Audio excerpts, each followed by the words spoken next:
ಆ ಪರಿಶುದ್ಧ ಆತ್ಮನನ್ನ ದೇವರು ನಮ್ಮ ಹೊರಟ ಬಹಳ ಚೆನ್ನಾಗಿ ಕೆಲಸ ಮಾಡ್ತಾ ಇದೆ. ದೇವರ ಸ್ತೋತ್ರ. ಪರಿಶುದ್ಧ ಆತ್ಮನನ್ನ ನಮ್ಮ ಒಳಗಡೆ ದೇವರು ಇಟ್ಟಿದ್ದಾನೆ. ಹಲ್ಲೆಲೂಯಾ. ನೋಡ್ರಿ, ನಿಮಗೆ ಒಂದು ವಿಚಾರ ನಾನು ಹೇಳ್ತೇನೆ. ನಿಮಗೆ ಸುಂದರವಾದ ವಸ್ತು ಕೊಟ್ರೆ ಅದನ್ನು ಎಲ್ಲಿ ಇಡ್ತೀರಿ ನೀವು? ಒಂದು ಸುಂದರವಾದ ವಜ್ರನೋ ಬಂಗಾರನೋ ಒಳ್ಳೆ ಮೈಸೂರು ಪಾಕು ಕೊಟ್ಟೆ ಅಂತ ಇಟ್ಕೊಡ್ರಿ, ಅದನ್ನ ತಗೊಂಡು ಎಲ್ಲಿ ಇಡ್ತೀರಿ? ಎಲ್ಲಿ ಇಡ್ತೀರಿ? ಒಳ್ಳೆ ಸ್ಥಳದಲ್ಲಿ. ಮನೆ ಬಾಗಿಲು ತಕ್ಷಣ ಇಲ್ಲಿ ಸೂ ಬಿಡ್ತವೆ, ಪಕ್ಕದಲ್ಲಿ ಇಟ್ಬಿಡ್ತಾವ? ಇಲ್ಲ, ಅಲ್ಲಿ ಇಡಲ್ಲ. ಒಳ್ಳೆ ಸ್ಥಳ. ಒಳ್ಳೆ ಸ್ಥಳ ಅಂದ್ರೆ ನಮ್ಮ ಲೆಕ್ಕದಲ್ಲಿ ನಮ್ಮ ಮನೇಲಿ ಎಲ್ಲಿ ಒಳ್ಳೆ ಸ್ಥಳ? ನಮ್ಮ ಮನೆಗಳಲ್ಲಿ ಒಳ್ಳೆ ಸ್ಥಳ ಕಾಮನ್ ಆಗಿ ಎಲ್ಲಿ? ಸೆಲ್ಫು ಅಲ್ಲ, ಗ್ಲಾಸ್ ಪೀಸಿದ್ದು ಸೆಲ್ಫು. ಅಲ್ಲಿ ಅಕಸ್ಮಾತ್ ಇನ್ನೊಬ್ರು ದೊಡ್ಡ ಗಾಡ್ರೇಜ್ ಇತ್ತಂದ್ರೆ ಗಾಡ್ರೇಜ್ ಒಳಗೆ ಎಲ್ಲಿ ಬೇಕಾದ್ರೆ ಇಡ್ತೀರ? ಗಾಡ್ರೇಜ್ ಒಳಗೆ ಇನ್ನೊಂದು ಬಾಗಿಲು ಇರ್ತದೆ. ಆ ಬಾಗಿಲು ಒಳಗೆ ಕೈ ಹಾಕಿದ್ರೆ ಇನ್ನೊಂದು ಬಾಗಿಲು. ನಾನು ಹೆಂಡತಿ ಅದರಲ್ಲಿ ಲಾಕ್ ಮಾಡ್ತಾಳೆ. ಯಾವಾಗ ಬಂಗಾರಲ್ಲೇ ಏನಿಲ್ಲ, ಅದ್ರಲ್ಲಿ ಒಂದಷ್ಟು ಪೇಪರ್ಸ್ ಗಳನ್ನ ಇಟ್ಟಿದ್ದೇವೆ, ಸಭೆಗೆ ಸಂಬಂಧಪಟ್ಟಿದ್ದು, ನನ್ನ ಸರ್ಟಿಫಿಕೇಟ್ಗಳು, ಸ್ಟಡೀಸ್ದು, ಅದೆಲ್ಲವನ್ನು ಇಟ್ಟು ನನ್ನ ಹೆಂಡತಿ ಏನ್ ಮಾಡ್ತಾರೆ, ಅದು ಲಾಕ್ ಮಾಡ್ತಾಳೆ. ಯಾಕೆ? ಇಂಪಾರ್ಟೆಂಟ್ ಅದು. ನಾನು ಏನ್ ಸೇವೆಯಲ್ಲಿ ಕಲ್ತೀವಿ, ನಾನು ಪಾಸ್ಟರ್ನ ಒಂದು ಡಿಗ್ರಿ ಸರ್ಟಿಫಿಕೇಟ್ ಅದಲ್ಲ, ನಾವು ಯಾವ್ದ್ರಲ್ಲಿ ಅಂಟಿಸಿಲ್ಲ. ಹಲ್ಲೆಲೂಯಾ. ನಮ್ಗೆ ನೆಸೆಸರಿ ಇಲ್ಲ. ರೆವರೆಂಡ್ ಇದೆ, ಊಳಕ್ಕೆ ಒಂದು ಸರ್ಟಿಫಿಕೇಟ್ ಇದೆ, ಸಂತವ್ರನ್ನ ಊಳಕ್ಕೆ ಒಂದು ಸರ್ಟಿಫಿಕೇಟ್ ಸಪ್ರೇಟ್, ಮದುವೆ ಮಾಡ್ಲಿಕ್ಕೆ ಒಂದು, ದೀಕ್ಷಾ ಸ್ಥಾನ ಕೊಡ್ಲಿಕ್ಕೆ ಒಂದು, ತೊಟ್ಟಿಲ್ ಮಾಡ್ಲಿಕ್ಕೆ ಒಂದು, ಕಮ್ಯುನಿಯನ್ ಕೊಡ್ಲಿಕ್ಕೆ ಒಂದು. ಹಲ್ಲೆಲೂಯಾ. ಸಪ್ರೇಟ್ ಸರ್ಟಿಫಿಕೇಟ್ ಇದೆ. ಮದುವೆ ಮಾಡುವಂತ ರಿಜಿಸ್ಟರ್ ಬುಕ್ ಎಲ್ಲವನ್ನು ನಾವ್ ಏನ್ ಮಾಡಿವಿ, ಆ ಒಳಗಡೆ ಹಾಕಿಟ್ಬಿಟ್ಟಿವಿ. ಅದರಂತದ್ದು ಬಹಳ ಇಂಪಾರ್ಟೆಂಟ್ ಅಂತ. ಹಾಗಾದ್ರೆ ಬಹಳ ಇಂಪಾರ್ಟೆಂಟ್ ಆಗಿರುವಂತ ವಸ್ತುವನ್ನು ಎಲ್ಲಿ ಇಡುತ್ತೇವೆ ನಾವು? ಸೇಫ್ಟಿ ಆಗಿರುವಂತ ಸ್ಥಳದಲ್ಲಿ.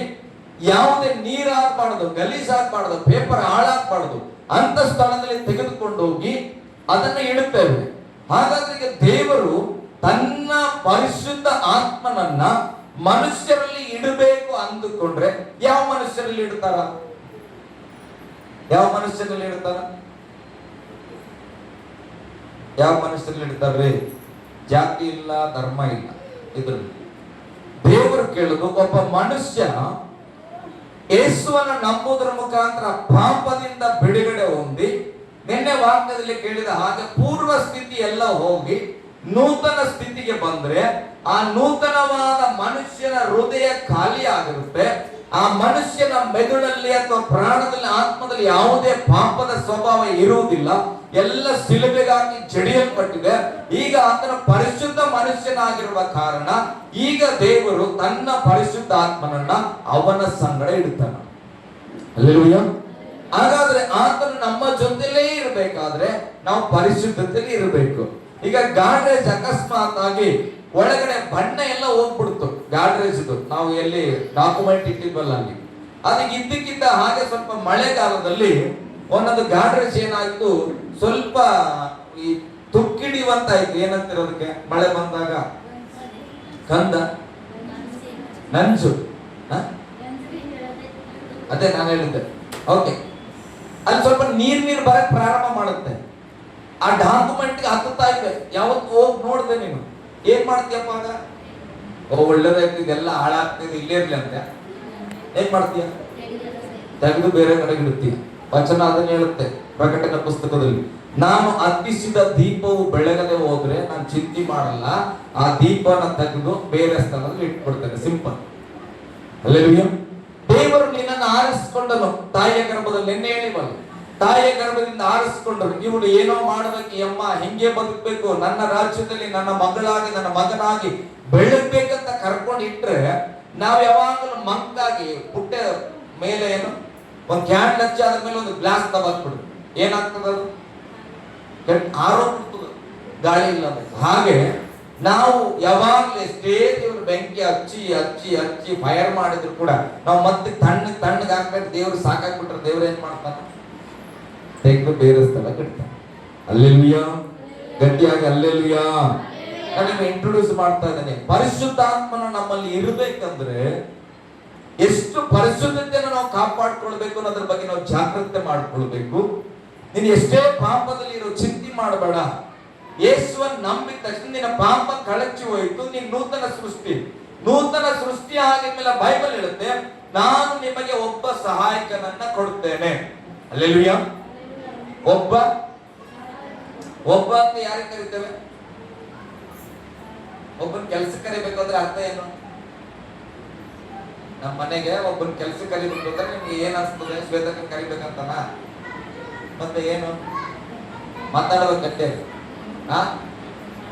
ಒಬ್ಬನ್ನ ಕೆಲ್ಸಕ್ಕೆ ಕರಿಬೇಕಂತ ಒಳಗೆ ಶ್ವೇತಕ್ಕ ಕೆಲ್ಸಕ್ಕೆ ಬಂದ್ರೆ ಚೆನ್ನಾಗಿರ್ತದ, ಕಸ್ಟಮರ್ ಕೆಲ್ಸಕ್ಕೆ ಬಂದ್ರೆ ಚೆನ್ನಾಗಿ. ಒಬ್ಬನ ಕೆಲ್ಸಕ್ಕೆ ಕರಿಬೇಕಂದ್ರೆ ಯಾರು ಕರಿಬೇಕು? ಅದೇಪ್ಪ ಕೆಲಸ ಮಾಡಕ್ಕೆ ಶ್ವೇತಕ್ಕಂತ ಕೆಲಸ ಮಾಡ್ತಾನೆ. ನಮ್ಗೆ ಅಷ್ಟೇ ಶ್ವೇತಕ್ ನೀವು ಹೆಂಗ ಅನ್ಕೊಂಡ್ರಿ? ಶ್ವೇತಕ್ಕ ನೀವು ಹೇಳೋದು ನೋಡ್ರಿ, ನಿಮ್ ಬಗ್ಗೆ ಹೆಂಗ ಅನ್ಕೊಂಡ್ರಿ ನೋಡ್ರಿ. ನಾನು ಪದ ಗಮನಿಸ್ಬೇಕು. ಒಬ್ಬನ್ನ ನಮ್ ಸಭೆಯಲ್ಲಿ ಕೆಲಸ ಮಾಡಕ್ ಕರಿಬೇಕಂತ ನಾನು ಅಂದುಕೊಂಡು ಹೇಳಿ ಹೋಗ್ತೇನೆ. ಒಬ್ಬನ್ ಕರ್ಕೊಂಡ್ ಬರ್ತೇನೆ ಅಂತ ಹೋಗಿ ಶ್ವೇತಕ್ಕನ್ ಕರ್ಕೊಂಡ್ ಬರ್ತೇನೆ. ಏನಂತೀನಿ ಇವಾಗ ನನಗೆ? ಎಚ್ಚರವಾಗಿರ್ಬೇಕಾಗುತ್ತೆ ಪಾಸ್ಟ್. ಒಬ್ಬಳನ್ನ ನಾನು ಹೇಳಿಲ್ಲ ಅಲ್ಲ, ಒಬ್ಬಳನ್ನ ಕರ್ಕೊಂಡ್ ಬರ್ತೇನೆ ಅಂದ್ರೆ ಅಕ್ಕ ಕರ್ಕೊಂಡ್ ಬಂದ್ರೆ ಓಕೆ. ಒಬ್ಬನನ್ನ ಅಂದ್ರೆ ಅರ್ಥ ಪುರುಷನು.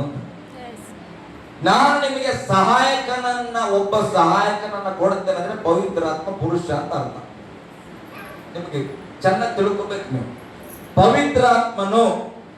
ಪವಿತ್ರಾತ್ಮಳು ಅಲ್ಲ. ಪವಿತ್ರಾತ್ಮನು ಅಂದ್ರೆ ಆತನೊಬ್ಬ ವ್ಯಕ್ತಿ, ಆತನ ದೇವರ ಆತ್ಮನು. ತಂದೆ ಮಗ ಪವಿತ್ರಾತ್ಮ ಇಬ್ಬರು ಕ್ರಯಕ ದೇವರಂತೆ ಹೇಗೆ ಕರಿತೇವೋ ಅದಕ್ಕೆ ಅನೇಕ ರುಚಿಗಳು. ಒಬ್ಬ ಸಹಾಯಕನನ್ನ, ಹಾಗಾದ್ರೆ ಆತು ಕೂಡ ಯೇಸುವಿನಂತೆ ಪುರುಷ. Hallelujah, hallelujah. ಓಕೆ, ಒಂದು ವಚನ ನಾವು ಓದೋಣ. ಅಪೊಸ್ತಲರ ಕೃತ್ಯಗಳು ಆ ಒಬ್ಬ ಸಹಾಯಕನು ಏನೇನು ಮಾಡ್ಲಿಕ್ಕಿದ್ದಾನೆ ಎಂಬುದಾಗಿ. ಅಪೊಸ್ತಲರ ಕಾರ್ಯಗಳು 8ನೇ ಅಧ್ಯಾಯ 29ನೇ ವಚನ. ದೇವರ ಆತ್ಮನು ಫಿಲಿಪ್ಪನಿಗೆ ನೀನು ಆ ರಥದ ಹತ್ತಿರ ಹೋಗಿ ಅದರ ಸಂಕಡಲೇ ನಡೆ ಎಂದು ಹೇಳಿದನು. ಹಲ್ಲೆಲೂಯಾ, ಗಟ್ಟಿಯಾಗಿ ಹಲ್ಲೆಲೂಯಾ.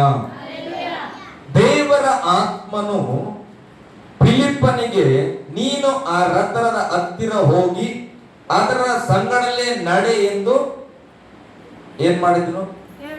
ಹೇಳಿದನು ಅಂದ್ರೆ ಪುರುಷ. ಪವಿತ್ರಾತ್ಮನ ಪುರುಷ. ಚೆನ್ನಾಗಿ ಅರ್ಥ ಮಾಡ್ಕೋಬೇಕಂದ್ರೆ ದೇವರ ಹೇಗಿದ್ದಾನೋ ಪವಿತ್ರಾತ್ಮ ಹಾಗೆ ಇದೆ. ಹಲ್ಲೆಲೂಯಾ. ಕ್ರಿಯೆಗಳು ಬದಲಾಗಿದೆ. ನಿಮ್ಗೆ ಡೌಟೆಡ್ ಇರಬಾರದಂತ ನಾನು ಪ್ರಸಂಗವನ್ನ ಟೀಚಿಂಗ್ ಟೈಪ್ ಮಾಡ್ತಾ ಇದ್ದೇನೆ. ದೇವರ ಆತ್ಮನಲ್ಲಿ ಏನೋ ಮಾಡ್ತಾ ಇದ್ದಾನೆ. ಏನ್ ಮಾಡ್ತಾ ಇದ್ದಾನೆ? ಪವಿತ್ರಾತ್ಮನ ಏನ್ ಮಾಡ್ತಾ ಇದ್ದಾನೆ? ಹೇಳ್ತಾ ಇದ್ದಾನೆ ಅಂದ್ರೆ ಅರ್ಥ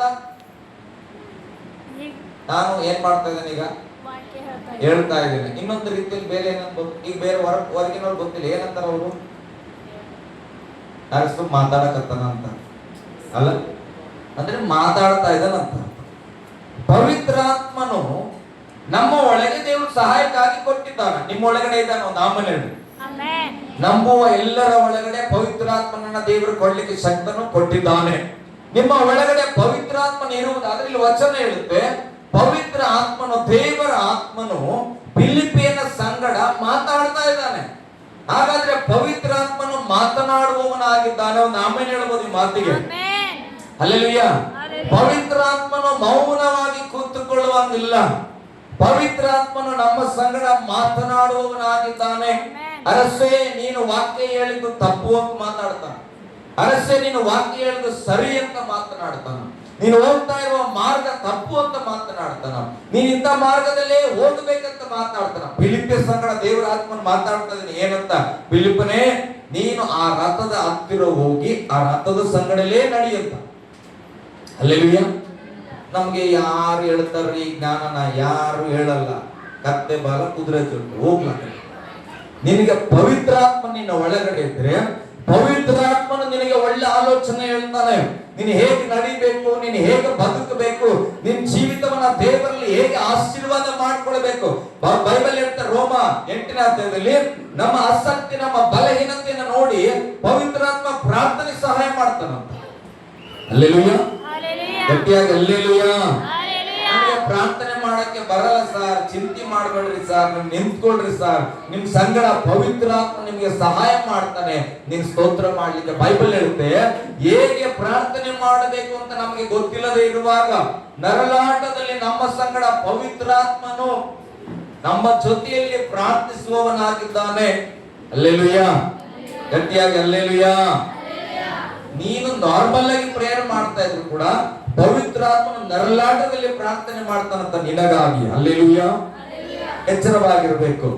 ಪವಿತ್ರಾತ್ಮನ ಹಾಗಾದ್ರೆ ಮಾತನಾಡ್ತಾನಂತ ಆಯ್ತು, ಚೆನ್ನಾಗಿ ನೆನ್ಪಿಡ್ರಿ, ಪವಿತ್ರಾತ್ಮನು ಮಾತನಾಡುವವನಾಗಿದ್ದಾನೆ. ಅಲ್ಲೇಲುಯಾ.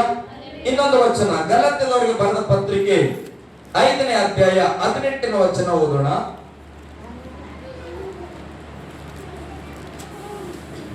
ಬೇಗ, ಗಲಾತ್ಯ 5:18.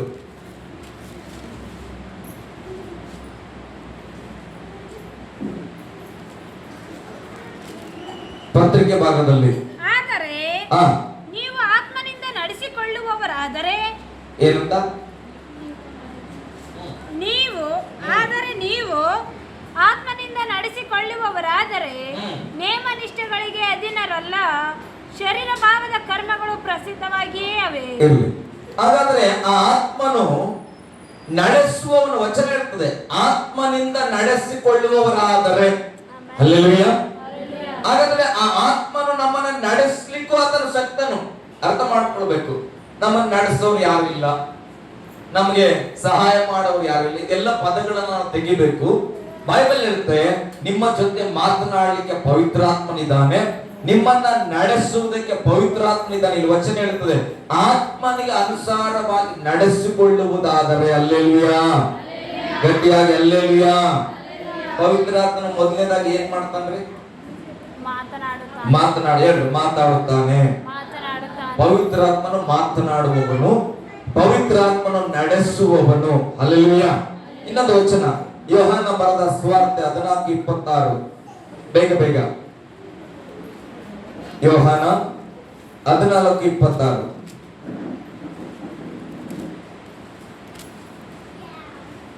ಯೋಹಾನ. ಆದರೆ ಆ ಸಹಾಯಕನು ಅಂದರೆ, ನೋಡ್ರಿ, ಆ ಸಹಾಯಕನು ಅಂದರೆ ನನ್ನ ಹೆಸರಿನಲ್ಲಿ ತಂದೆಯು ಕಳಿಸಿಕೊಡುವ ಪವಿತ್ರಾತ್ಮನೇ ನಿಮಗೆ ಎಲ್ಲವನ್ನ ಉಪದೇಶಿಸಿ ನಾನು ನಿಮಗೆ ಹೇಳಿದ್ದನ್ನೆಲ್ಲ ನಿಮ್ಮ ನೆನಪಿಗೆ ತರುವನು. ಹಾಗಾದ್ರೆ ಪವಿತ್ರಾತ್ಮನು ನಿಮಗೆ ಬೋಧಿಸುವಂತವನಾಗಿದ್ದಾನೆ, ನಿಮಗೆ ವಾಕ್ಯವನ್ನ ತಿಳಿಸಿಕೊಡುವ ವ್ಯಕ್ತಿ ಆಗಿದ್ದಾನೆ. ಯೇಸು ಸ್ವಾಮಿ ಹೇಳಿದ ವಾಕ್ಯಗಳನ್ನೆಲ್ಲ ನಿಮಗೆ ನೆನಪಿಗೆ ತರುವ ವ್ಯಕ್ತಿ ಆಗಿದ್ದಾನೆ. ಬೈಬಲ್ ಹೇಳ್ತದೆ, ಆತ ನಮಗೆ ಬೋಧಿಸುವುದಲ್ಲದೆ, ಉಪದೇಶ ಮಾಡುವುದಲ್ಲದೆ, ಅದೆಲ್ಲವನ್ನ ನೆನಪಿಗೆ ತರುವ ದೇವರು. ನಾಮೇ ಹೇಳೋಣ, ಹಲ್ಲೆಲೂಯಾ. ಓಕೆ, ಆಮೇಲೆ ಇನ್ನೊಂದು ವಚನ, ಮೂರನೇದಾಗಿ ಆತನ ಏನಾಗಿ ಕಲಿಸುವವನು, ಬೋಧಿಸುವವನು ಅಂದ್ರೆ. 4ನೇದು 16-18 ಓದ್ ಮಗ, ಅದೇ ಯೋಹಾನ ಸುವಾರ್ತೆ 16-18. ಸ್ವಲ್ಪ ಕಾಲವೆಂದು ಈತನು ಹೇಳುವ ಈ ಮಾತೇನು, ಏನು ಮಾತಾಡುತ್ತಾನೋ ನಮಗೆ ತಿಳಿಯದು ಅಂದುಕೊಳ್ಳುತ್ತಿದ್ದರು. ಯೇಸು ತನ್ನನ್ನು ಕೇಳಬೇಕೆಂದಿದ್ದಾರೆಂದು ತಿಳಿದು ಅವರಿಗೆ, ಸ್ವಲ್ಪ ಕಾಲವಾದ ಮೇಲೆ ನಾನು ನಿಮಗೆ ಕಾಣುವುದಿಲ್ಲ, ಇನ್ನು ಸ್ವಲ್ಪ ಕಾಲವಾದ ಮೇಲೆ ನನ್ನನ್ನು ನೋಡುವಿರಿ ಎಂದು ಹೇಳಿದಕ್ಕೆ ನೀವು ನಿಮ್ಮೊಳಗೆ ವಿಚಾರಿಸಿಕೊಳ್ಳುತ್ತೀರಾ? ನಿಮಗೆ ನಿಜ ನಿಜ 16:8 ಮಗ, 16ನೇ ಅಧ್ಯಾಯ. ನೋಡ್ರಿ, ಆತನು ಹೇಳ್ರಿ, ಆತನು ಅಂದ್ರೆ ಪವಿತ್ರಾತ್ಮನು. ನೋಡ್ರಿ, ಪವಿತ್ರಾತ್ಮನ ಬಂದು, ಎಲ್ಲರೂ ಹೇಳ್ರಿ, ಪವಿತ್ರಾತ್ಮನ ಬಂದು. ಗಟ್ಟಿಯಾಗಿ, ಪವಿತ್ರಾತ್ಮನ ಬಂದು ಏನ್ ಮಾಡ್ತಾನೆ? ಪವಿತ್ರಾತ್ಮನ ಬಂದು ಹೋದ್ರಿ, ಪಾಪ, ನೀತಿ, ನ್ಯಾಯ ತೀರ್ವಿಕೆ, ಈ ವಿಷಯಗಳಲ್ಲಿ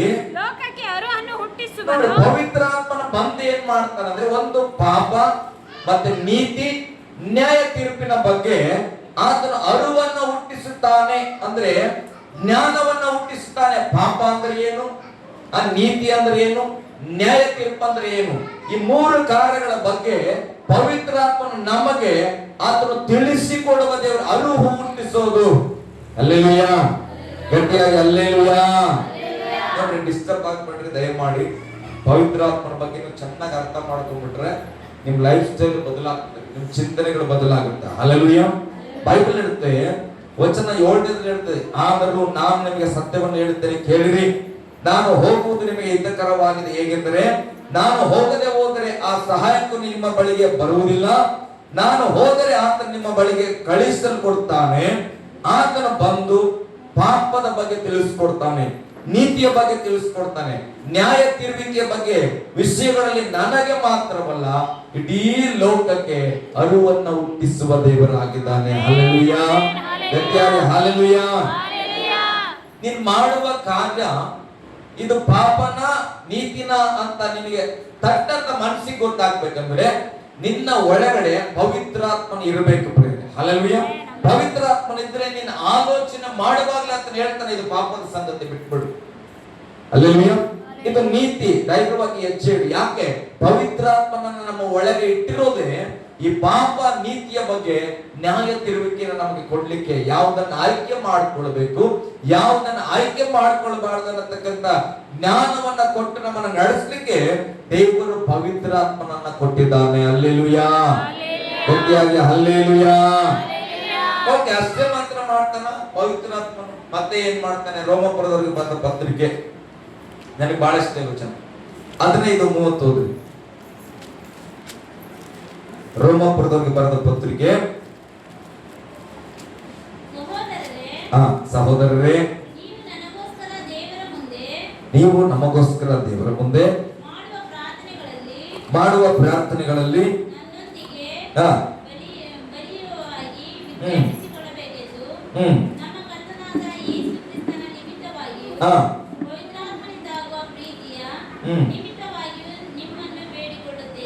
ಸ್ತೋತ್ರ. ಗಮನಿಸ್ರಿ, ಸಹೋದರರೇ, ನೀವು ನನಗೋಸ್ಕರ ದೇವರ ಮುಂದೆ ಮಾಡುವ ಪ್ರಾರ್ಥನೆಗಳಲ್ಲಿ ನನ್ನೊಂದಿಗೆ ಬಲಿಯವಾಗಿ ವಿಜ್ಞಾಪಿಸಿಕೊಳ್ಳಬೇಕೆಂದು ನಮ್ಮ ಕರ್ತನಾದ ಯೇಸು ಕ್ರಿಸ್ತನ ನಿಮಿತ್ತವಾಗಿಯೂ ಪವಿತ್ರಾತ್ಮನಿಂದಾಗುವ ಏನಂತ? ಪವಿತ್ರಾತ್ಮನಿಂದಾಗುವ ಹೇಳ್ರಿ, ಪವಿತ್ರಾತ್ಮನಿಂದಾಗುವ ಅಂದ್ರೆ ಪವಿತ್ರಾತ್ಮನು ಕೂಡ ಪ್ರೀತಿ ಇಟ್ಕೊಂಡಾಗ ನಮ್ಮ ಮೇಲೆ ಅಂತ ಅರ್ಥ. ಬೈಬಲ್ ಹೇಳ್ತದೆ, ಪವಿತ್ರಾತ್ಮನಿಂದಾಗುವ ಪ್ರೀತಿಯ ನಿಮಿತ್ತವು ನಿಮ್ಮನ್ನು ಬೇಡಿಕೊಳ್ಳುತ್ತಾನೆ. ಪೌಲನ ಈ ಪತ್ರಿಕೆ ಬರೀತಾನ, ಪೌಲನ ಒಳಗೆ ಪವಿತ್ರಾತ್ಮನ ಪ್ರೀತಿಯಿಂದ ಹೇಳ್ತಾ ಇದ್ದಾನ, ಅವ್ರಿಗಾಗಿ ನೀನ್ ಜಪ ಮಾಡ್ಬೇಕು. ಹಲ್ಲೆಲೂಯಾ. ಅರ್ಥ ಆಗಲಿಲ್ಲ ಅನ್ಸುತ್ತೆ ನಿಮಗೆ. ಪೌಲನೊಳಗಿರುವಂತ ಪವಿತ್ರಾತ್ಮನು ಆ ಜನರ ಬಗ್ಗೆ ಪ್ರಾರ್ಥನೆ ಮಾಡ್ಲಿಕ್ಕೆ ಆತನ ಏನ್ ಉದ್ದೇಶನ ಮಾಡ್ತಾ ಎಂಕರೇಜ್ ಮಾಡ್ತಾ ಇದ್ದಾನೆ. ಒಳಗಿರುವ ಪವಿತ್ರಾತ್ಮ ಏನಂತ? ನೀನು ಆ ಜನರಿಗಾಗಿ ಪ್ರಾರ್ಥನೆ ಮಾಡು ಕ್ರಿಸ್ತನಲ್ಲಿ. ಅಲ್ಲಿ ವಚನ ಹೇಳುತ್ತೆ, ಪವಿತ್ರಾತ್ಮನಿಂದಾಗುವ ಪ್ರೀತಿಯ ನಿಮಿತ್ತ ನಿಮ್ಮನ್ನ ನಾನು ಬೇಡಿಕೊಳ್ತಾ ಇದ್ದೇನೆ. ಹಲ್ಲೆಲೂಯಾ. ಗಟ್ಟಿಯಾಗಿ ಹಲ್ಲೆಲೂಯಾ. ನಮ್ಮೊಳಗಿರುವ ಪವಿತ್ರಾತ್ಮನು ಎಷ್ಟು ತವಕಿಸ್ತಾ ಇದ್ದಾನೆ ನಮ್ಮನ್ನು ಕಾಪಾಡ್ಕೊಳ್ಳಿಕ್ಕೆ, ನಮ್ಮನ್ನು ರಕ್ಷಣೆ ಮಾಡ್ಕೊಳ್ಳಿಕ್ಕೆ, ನಮ್ಮ ನೀತಿಯ ಮಾರ್ಗದಲ್ಲಿ ನಡೆಸಲಿಕ್ಕೆ ಆತನ ಹಗಲು ರಾತ್ರಿ ದೇವರೊಟ್ಟಿಗೆ ಜಪಿಸುವಂತ ಪವಿತ್ರಾತ್ಮನಾಗಿದ್ದಾನೆ. ಹಲ್ಲೆಲೂಯಾ. ಗಟ್ಟಿಯಾಗಿ ಹಲ್ಲೆಲೂಯಾ.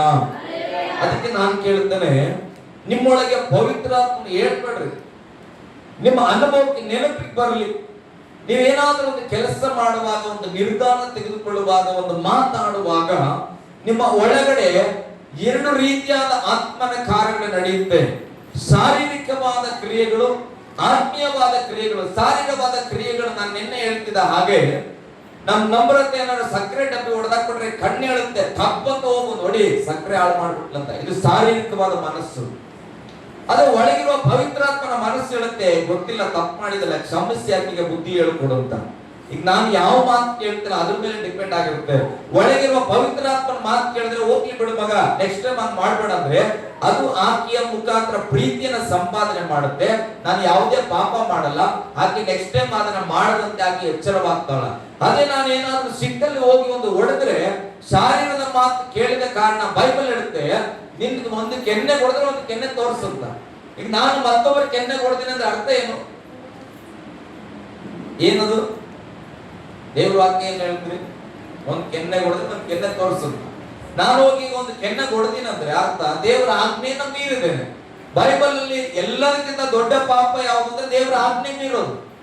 ಹಾಗಾದ್ರೆ ಈಗ ನಾನು ಶಾರೀರಿಕವಾದ ಕಣ್ಣನ್ನ ನೋಡಿ, ಆ ಕಣ್ಣು ನೋಡಿದ್ದನ್ನ ನಂಬಿ ಈ ಮನಸ್ಸು ಹೇಳಿದ್ದನ್ನು ಕೇಳಿ ತಪ್ಪಂತ ಹೊಡೆದ್ರೆ ಪವಿತ್ರಾತ್ಮನ ಮಾತನ್ನ ಮುಚ್ಚಿಟ್ಟು ನನ್ನ ಒಂದು ಶಾರೀರಿಕವಾದ ಬುದ್ಧಿಗೆ ಬಂದ ಹಾಗೆ ಕ್ರಿಯೆ ಮಾಡದ ಕಾರಣ ನಾನೀಗ ನೀತಿ ತಪ್ಪಿ ಪಾಪದಲ್ಲಿದ್ದೇನೆ. ಹಲ್ಲೆಲೂಯಾ. ಇಂಥ ಅನುಭವಗಳನ್ನ ನೀವು ನೆನಪು ಮಾಡಿಕೊಳ್ಬೇಕು.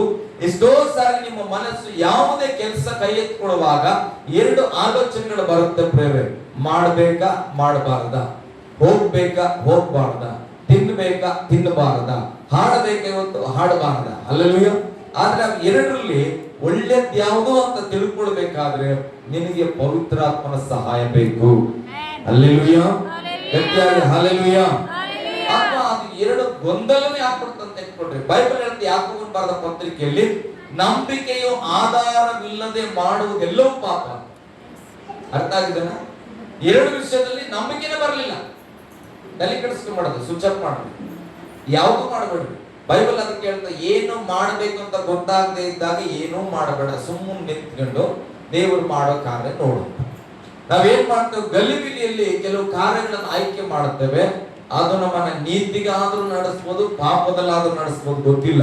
ಅದಕ್ಕೆ ಬೈಬಲ್ ಹೇಳ್ತದೆ ದೇವರ ಆತ್ಮನು ನಮ್ಮೊಟ್ಟಿಗಿರುವಾಗ ನಮ್ಮೊಳಗಿರುವ ಪವಿತ್ರ ಆತ್ಮನು ಪ್ರೀತಿಯ ಬಗ್ಗೆ ನಮಗೆ ತಿಳಿಸುವವನು, ಪ್ರೀತಿಯಿಂದ ನಮ್ಮನ್ನ ಮತ್ತೊಬ್ಬರಿಗಾಗಿ ಪ್ರಾರ್ಥಿಸುವಂತೆ ಉತ್ತೇಜನ ಮಾಡುವ ದೇವರಾಗಿದ್ದಾನೆ. ಹಲ್ಲೆಲೂಯಾ.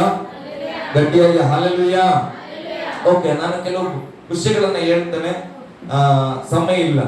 ಪವಿತ್ರಾತ್ಮನನ್ನ ಹೇಗೆ ಕರೀತಾರೆ? ಪವಿತ್ರಾತ್ಮನನ್ನ ದೇವರ ಆತ್ಮನು ಅಂತ ಕರೀತಾರೆ. ಏನಂತ ಕರೀತಾರ?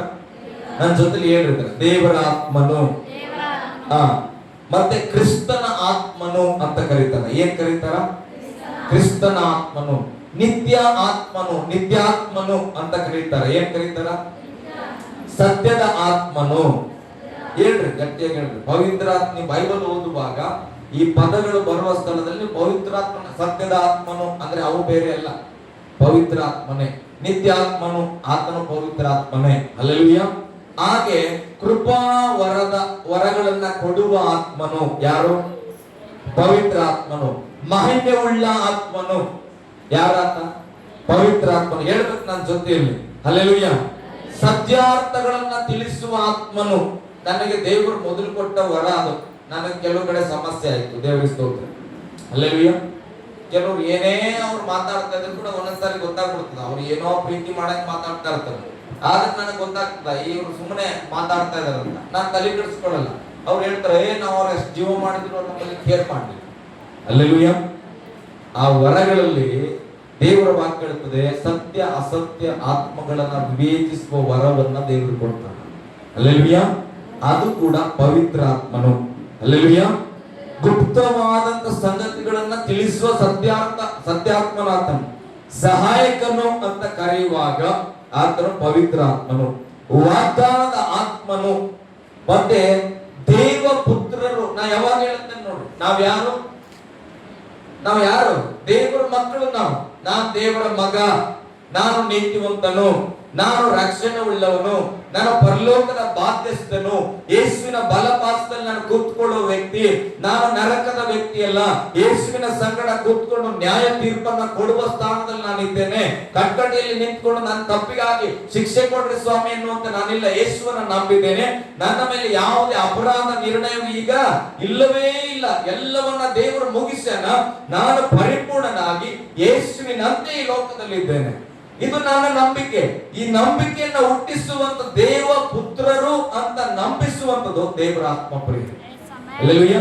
ಯಾರ ಒಳಗಡೆ ಪವಿತ್ರಾತ್ಮ ನಿಲ್ತದೋ ಆ ಪವಿತ್ರಾತ್ಮ ಯಾವಾಗಲೂ ಎಚ್ಚರಿಕೆ ಕೊಡ್ತಾ ಇರ್ತಾನೆ, ನೀನ್ ದೇವರ ಮಗ, ನೀನ್ ದೇವರ ಮಗಳು, ನೀನು ದೇವರ ನೀತಿಯಲ್ಲಿ ಬದುಕಬೇಕು, ನಿನ್ನ ಕಣ್ಣಿ ಯಾವಾಗಲೂ ಮೇಲ್ ನೋಡಬೇಕು, ಪರಲೋಕದ ಭಾವದಂತೆ ನೀನು ಬದುಕಬೇಕು, ಶರೀರ ಭಾವದಂತೆ ಅಲ್ಲ, ಪರಲೋಕದ ಮೇಲೆ ಮನಸ್ಸಿಡಬೇಕು. ಬೈಬಲ್ ಹೇಳ್ತದೆ, ಪವಿತ್ರಾತ್ಮನಿಂದ ನಡೆಸಿಕೊಳ್ಳುವವರು ಪರಲೋಕದ ಮೇಲೆ ಮನಸ್ಸಿಡುತ್ತಾರೆ, ಶಾರೀರಿಕವಾದ ಆತ್ಮದಲ್ಲಿ ಮನಸ್ಸಿಡುವವರು ಲೌಕಿಕವಾದ ವಿಷಯಗಳಲ್ಲಿ ಮನಸ್ಸಿಡುತ್ತಾರೆ ಅಂತ. ಈಗ ನನ್ನನ್ನ ನಿಮ್ಮನ್ನ ನಾವು ವಿಚಾರಿಸಿಕೊಂಡ್ರೆ ನಮ್ಮ ಮನಸ್ಸು ಯಾವ ಕಡೆಗಿದೆ? ಕೆಲವರಿಗೆ ಪ್ರಾರ್ಥನೆ ಅಂದ್ರೆ ಇಷ್ಟ ಆಗಲ್ಲ, ಪ್ರಾರ್ಥನೆ ಅಂದ್ರೆ ಆಗಲ್ಲ, ಆರಾಧನೆ ಅಂದ್ರೆ ಆಗಲ್ಲ, ವಾಕ್ಯ ಕೇಳೋದಂದ್ರೆ ಆಗಲ್ಲ. ಬಹಳ ಸಿಂಪಲ್. ನಾವು ಅವ್ರ ಬಗ್ಗೆ ಜಡ್ಜ್ ಮಾಡೋದು ಬೇಡ. ನನಗೆ ಹಂಗ ಅನಿಸ್ತಾ ಇದ್ರೆ ನನ್ನ ಬಗ್ಗೆ ಜಡ್ಜ್ ಮಾಡೋದು ನಾನು ಲೋಕದ ಆತ್ಮದಲ್ಲಿ ಇದ್ದೆ. ಬಹಳ ಸಿಂಪಲ್.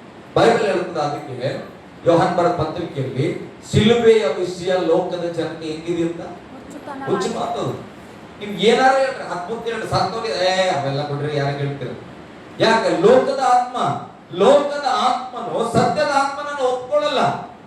ಬೈಬಲ್ ಅದಕ್ಕೆ ಹೇಳ್ತಾ, ಕ್ರಿಸ್ತನನ್ನ ಒಪ್ಪದೇ ಇರುವವರೇ ಸೈತಾನನ ಸಂಗತಿ. ಯಾರು ಕ್ರಿಸ್ತನ ವಿರೋಧಿಗಳು ಯೇಸುವನ್ನ ದೇವರಂತ ಒಪ್ಕೊಳ್ಳೋದ್ರೆ ಕ್ರೈಸ್ತರು. ಬಹಳ ಸಿಂಪಲ್, ಜಗಳ ಆಡ್ಬೇಕಂತಲ್ಲ, ಬಿಟ್ಟು ನಾವು ಬಚ್ಚಿಗೆ ಹೋಗ್ತಾ ಇರ್ಬೇಕು. ಹಲ್ಲೆಲೂಯಾ, ಗಟ್ಟಿಯಾಗಿ ಹಲ್ಲೆಲೂಯಾ. ರೋಮ 1:4 ಓದೋಣ. ಅಲ್ಲಿ ಹೇಳ್ತದೆ ಪವಿತ್ರ ಆತ್ಮನ್ ಎಂಬುದಾಗಿ. ಎಲ್ಲಕ್ಕೂ ರೆಫರೆನ್ಸ್ ಇದೆ, ನಿಮ್ಗೆ ಕೊಡಕ್ಕೆ ನನಗೆ ಟೈಮ್ ಇಲ್ಲ. ನೀವು ಬೇಕಾದ್ರೆ ಆಮೇಲೆ ನಾನು ಚಿಟ್ಟಿಯನ್ನು ಕೊಡ್ತಾರೆ, ನಿಮ್ಮ ಮನೇಲಿ ಓದು. ಹಲ್ಲೆಲೂಯಾ. ರೋಮ 1:4 ಓದ್ರಿ. ಪವಿತ್ರವಾದ ಆತ್ಮ ಉಳ್ಳವನಾಗಿದ್ದು, ಪವಿತ್ರ ಆತ್ಮ ಉಳ್ಳವನಾಗಿದ್ದು, ಸತ್ತ ಮೇಲೆ ಜೀವಿತನಾಗಿ ಎದ್ದು ಬಂದ ಮಹತ್ಕಾರ್ಯದಿಂದ, ಸತ್ತ ಮೇಲೆ ಜೀವಿತನಾಗಿ ಎದ್ದು ಬಂದ ಮಹತ್ಕಾರ್ಯದಿಂದ ದೇವಕುಮಾರನೆಂದು ನಿರ್ಣಯಿಸಲ್ಪಟ್ಟವನೂ ಆಗಿದ್ದಾನೆ. ಹಲ್ಲೆಲೂಯಾ, ಗಟ್ಟಿಯಾಗಿ ಹಲ್ಲೆಲೂಯಾ. ಪವಿತ್ರ ಆತ್ಮ ಉಳ್ಳವನಾಗಿದ್ದು ಅಂದ್ರೆ ಯೇಸುವಲ್ಲಿಯೂ ಕೂಡ ಪವಿತ್ರ ಆತ್ಮ ಇದ್ದಿತ್ತು. ಅದೇ ಸಹಾಯಕವುಳ್ಳ ಪವಿತ್ರ ಆತ್ಮನ ನಮ್ಮಲ್ಲಿ ಕಳಿಸಿದ್ದಾನೆ. ಇವತ್ತು ನಾವು ಆ ಪವಿತ್ರ ಆತ್ಮನ ಜೊತೆಯಲ್ಲಿ ಜೀವಿಸ್ತಾ ಇದ್ರೆ ನಮ್ಮ ಸ್ವಭಾವಗಳು ಒಂದೊಂದಾಗಿ ಆ ಪವಿತ್ರ ಆತ್ಮನಂತೆ ಬದಲಾಗುತ್ತೆ. ಅದಕ್ಕೆ ನಾನು ಯಾವಾಗ್ಲೂ ಹೇಳ್ತೇನೆ, ಲೋಕದಲ್ಲಿರುವ ಯಾವುದೊಂದು ಸ್ಪಿರಿಟ್ ಅವ್ರ ಒಳಗಡೆ ಬಂದ್ರೆ ಅವ್ರ ರೀತಿಯಲ್ಲಿ ಮಾತಾಡ್ತದಂತ, ಅವರ ಭಾಷೆಯಲ್ಲಿ ಮಾತನಾಡ್ತದಂತ, ಅವ್ರು ಕೂತ್ಕೊಳ್ಳೋ ರೀತಿಯಲ್ಲಿ ಕೂತ್ಕೊಳ್ತದ. ಆ ಯಾವ್ದು ಸ್ಪಿರಿಟ್ ಇರ್ತದ ಅದರಂತೆ ತಲೆ ಬಾಚ್ಕೊಳ್ತಾ ಇರ್ತದ. ಒಂದು ದುರಾತ್ಮ ಬಂದ್ರೆ ಹಾಗಾದ್ರೆ ನಮ್ಮ ಒಳಗಡೆ ದೇವರಾತ್ಮನಿದ್ದಾನೆ. ಯಾಕೆ ನಮ್ಮ ಒಳಗಿರುವ ದೇವರಾತ್ಮನಂತೆ ನಮ್ಮ ಸ್ವಭಾವ ಬದಲಾಗಿಲ್ಲ? ಅರ್ಥ ಆಗ್ತದ್ರಿ? ಒಂದು 90 ಹೊಡೆದ್ರು, ಒಂದು 90 ಹೊಡೆದ್ರೆ ಅವ ಹಿಂಗೆ ಬರ್ತಾ ಇರ್ತಾನೆ, ಯಾರ ಅಂತ ನಾವ್ ಏನಂತೀವಾಗ, ನೀನ್ ಮಾತಾಡ್ತಾ ಇಲ್ಲ, ನಿನ್ನೊಳಗಿರುವ ಪರಮಾತ್ಮ. ನೋಡ್ರಿ ಅಂತ ಹೆಸರದು, ಗುಂಡಿಗೆ ಪರಮಾತ್ಮ ಅಂತ ಲೋಕ. ನೀನ್ ಮಾತಾಡ್ತಾ ಇಲ್ಲ, ನಿನ್ನ ಒಳಗಿರೋ ಬ್ರ್ಯಾಂಡ್ ಮಾತಾಡ್ತದ ಅಂತೇಳಿ. ಅಂದ್ರೆ ಒಂದು 90 ಅದನ್ನ ಒಳಗಡೆ ಹೋದ್ರೆ ಆ 90 ಅವನನ್ನ ಆಳ್ವಿಕೆ ಮಾಡ್ತದ. ಹಿಂಗ ನೀನ್ ನೆಟ್ಟಿ ನಡಿಬಾರ್ದು, ಹಿಂಗ ಹೋಗ್ಬೇಕಂತದ. ಅಪ್ಪ ನಾವು ಏನಲ್ಲೋ ಒಳಗಿರೋ ಬ್ರ್ಯಾಂಡ್. ಹಾಗಾದ್ರೆ ಇಲ್ಲಿ ಪರಿಶುದ್ಧಾತ್ಮನ ಬ್ರ್ಯಾಂಡ್ ನಮ್ಮ ಒಳಗಿದೆ ಅಂತ ಹೇಳ್ತೇವೆ. ಹಾಗಾದ್ರೆ ಆ ಬ್ರ್ಯಾಂಡ್ ನಮ್ಮ ಒಳಗಿದೆ, ನಮ್ಮ ವ್ಯಕ್ತಿತ್ವ ಬದಲಾಗ್ತದ ಇಲ್ಲ ಹೇಳ್ರಿ? ಒಂದ್ 90 ನಾನು ಬದಲಾಯಿಸೋದಾದ್ರೆ ಸರ್ವಶಕ್ತನಾದ ದೇವರ ಆತ್ಮನನ್ನ ನಮ್ಮ ಒಳಗಡೆ ಕಳಿಸುವಾಗ ಆ ಪವಿತ್ರ ಆತ್ಮ ನಮ್ಮ ಒಳಗಡೆ ಬಂದಿದ್ರೆ ನಮ್ಮ ಜೀವನ ಬದಲಾಗಲ್ಲ, ನಮ್ಮ ಮಾತುಗಳು ಬದಲಾಗಲ್ಲ, ನಮ್ಮ ನಡತೆ ಬದಲಾಗಲ್ವಾ? ಹಾಗಾದ್ರೆ ಪವಿತ್ರ ಆತ್ಮ ಇದಾನೆ ಅಂತ ಹೇಳಿನೂ ನಾನು ಹಂಗೆ ಬರ್ತಾ ಇದ್ರೆ ಸುಳ್ಳು ಹೇಳ್ತಾ ಇದ್ರು ಅಂತ ಅರ್ಥ. ಒಳಗೆ ಪವಿತ್ರ ಆತ್ಮ ಇಲ್ಲ, ಸುಮ್ಮನೆ ಅದಾನ ನಾವು ಭ್ರಮೆಯಲ್ಲಿದ್ದೇವೆ. ಅದೇ ನಿಜವಾಗಿ ಪವಿತ್ರ ಆತ್ಮನನ್ನ ಹೊಂದಿಕೊಂಡ್ರೆ ನಿಮಗ್ ಗೊತ್ತಿಲ್ಲದೆ ಹೋದ್ರು ಕೂಡ ನಿಮ್ ಸ್ವಭಾವ ಬದಲಾಗುತ್ತೆ. ನಿಮಗ್ ಗೊತ್ತಿಲ್ಲದೇನೆ ಸ್ತೋತ್ರ ಮಾಡ್ತಾರೆ. ನಿಮ್ ನಾಲ್ಗೆ ರಸ್ತೆಯಲ್ಲಿ ಹೋಗ್ತಾ ಇರ್ತೀರಿ, ಸುಮ್ಮನೆ ಸ್ತೋತ್ರ ಮಾಡ್ತಾ ಇರ್ತಾರೆ, ನಿಮ್ಗೆ ನೆನಪೇ ಇರಲ್ಲ.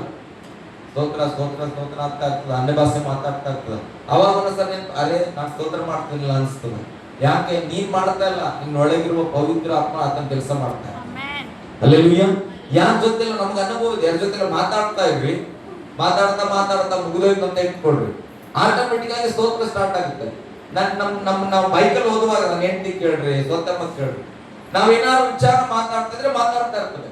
ಇಲ್ಲಾಂದ್ರೆ ಹಾಡ ಸ್ಟಾರ್ಟ್ ಆಗ್ಬಿಡ್ತದ. ಇಲ್ಲಾಂದ್ರೆ ನಮ್ಮ ಸ್ತೋತ್ರ ಅಂದ್ರೆ ಅದು ನಮಗ್ ಗೊತ್ತಿಲ್ಲ, ಆದ್ರೆ ತಾನೇ ಪ್ರಯೋಗ ಮಾಡ್ಲಿಕ್ಕೆ ಪ್ರಾರಂಭ ಮಾಡುತ್ತೆ. ಕಾರಣ ಒಳಗಿರುವ ದೇವರಾತ್ಮನು ಸುಮ್ಮನೆ ಕೂತ್ಕೊಳ್ಳಲ್ಲ. ಹಲ್ಲೆಲೂಯಾ. ಅದನ್ನ ಪವಿತ್ರಾತ್ಮನ ಏನ್ ಮಾಡ್ತಾನೆ? ಮೊದಲನೇದು ಏನ್ ಮಾಡ್ತಾನ್ರಿ? ಸುಮ್ಮನೆ ಕೂತ್ಕೋತಾನ, ಮಾತಾಡ್ಬೇಕಂತ ಆತ ಸ್ತೋತ್ರ ಮಾಡ್ತಾ ಇರ್ತಾನೆ. ಬೈಬಲ್ ಹೇಳ್ತದೆ, ಹಗಲು ರಾತ್ರಿ ತೂಕಡಿಸದೆ ನನ್ನ ದೇವರು ಸ್ತೋತ್ರ ಮಾಡುವವನಾಗಿದ್ದಾನೆ. ಹಲ್ಲೆಲೂಯಾ, ಗಟ್ಟಿಯಾಗಿ ಹಲ್ಲೆಲೂಯಾ. ಹಾಗಾದ್ರೆ ಇವತ್ತು ನಾನು ಕೇಳ್ತೇನೆ, ನಮ್ಮ ಒಳಗಿರುವ ಪವಿತ್ರ ಆತ್ಮನಿಗೆ ನಮ್ಮನ್ನು ಬಿಟ್ಕೊಡ್ಬೇಕ್ರಿ, ಬಿಟ್ಕೊಡ್ಬೇಕು. ಇದು ಮಾರ್ಕೆಟ್ ಅದ, ಇಲ್ಲಿ ಸ್ತೋತ್ರ ಮಾಡ್ಬೇಕು, ರಸ್ತೆಯಲ್ಲಿ ನಡ್ಕೊಂಡು ಹೋಗ್ತಾ ಇದ್ದಾನೆ, ಇಲ್ಲಿ ಸ್ತೋತ್ರ ಅಂದ್ರೆ ಕೆಲವರು ಹುಚ್ಚರು ಅಂತ ಅನ್ಕೊಡ್ತಾರೆ. ಅದೆಲ್ಲ ಬಿಟ್ಕೊಡ್ಬೇಕ್ರಿ. ಹಲ್ಲೆಲೂಯಾ. ಪಕ್ಕದಲ್ಲಿ ಕೈ ಕೊಟ್ಟು ಸ್ವಲ್ಪ ಎಚ್ಚರ ಮಾಡಿ, ಪಕ್ಕದಲ್ಲಿ ಕೈ ಕೊಡ್ರಿ, ಸ್ವಲ್ಪ ಎಚ್ಚರವಾಗ್ರಿ. ಎಚ್ಚರವಾಗ್ರಿ. ಸ್ತೋತ್ರ. ಎಚ್ಚರಾಗಿರ ನಿದ್ದೆ ಮಾಡೋದಿಲ್ಲ. ಹಲ್ಲೆಲೂಯಾ. ಎಚ್ಚರ ಆಗ್ರಿ, ಗೊತ್ತಾಯ್ತು. ಹಲ್ಲೆಲೂಯಾ, ಗಟ್ಟಿಯಾಗಿ ಹಲ್ಲೆಲೂಯಾ. ನೋಡ್ರಿ, ನಾವು ಎಚ್ಚರವಾಗಿ ಇರಬೇಕು ಪ್ರಿಯರೇ. ಒಂದು ವಚನ ಓದೋಣ. ಕೊರಿಂಥ ಪುಸ್ತಕಕ್ಕೆ ಬಂದ್ರೆ 1 ಕೊರಿಂಥ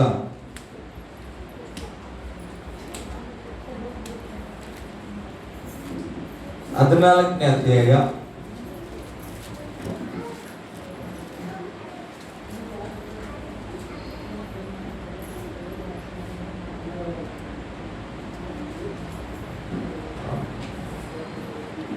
14ನೇ ವಚನ ಓದ್ರಿ. ಹಾ, ನೋಡ್ರಿ, ಪೌಲನು ಹೇಳ್ತಾನೆ, ಯಾಕೆಂದ್ರೆ ನಾನು ವಾಣಿಯನ್ನು ಆಡುತ್ತಾ ದೇವರನ್ನು ಪ್ರಾರ್ಥಿಸಿದರೆ ನನ್ನ ಆತ್ಮವು ಪ್ರಾರ್ಥಿಸುವುದೇ ಹೊರತು ನನ್ನ ಬುದ್ಧಿಯು ನಿಷ್ಫಲವಾಗಿರುತ್ತೆ.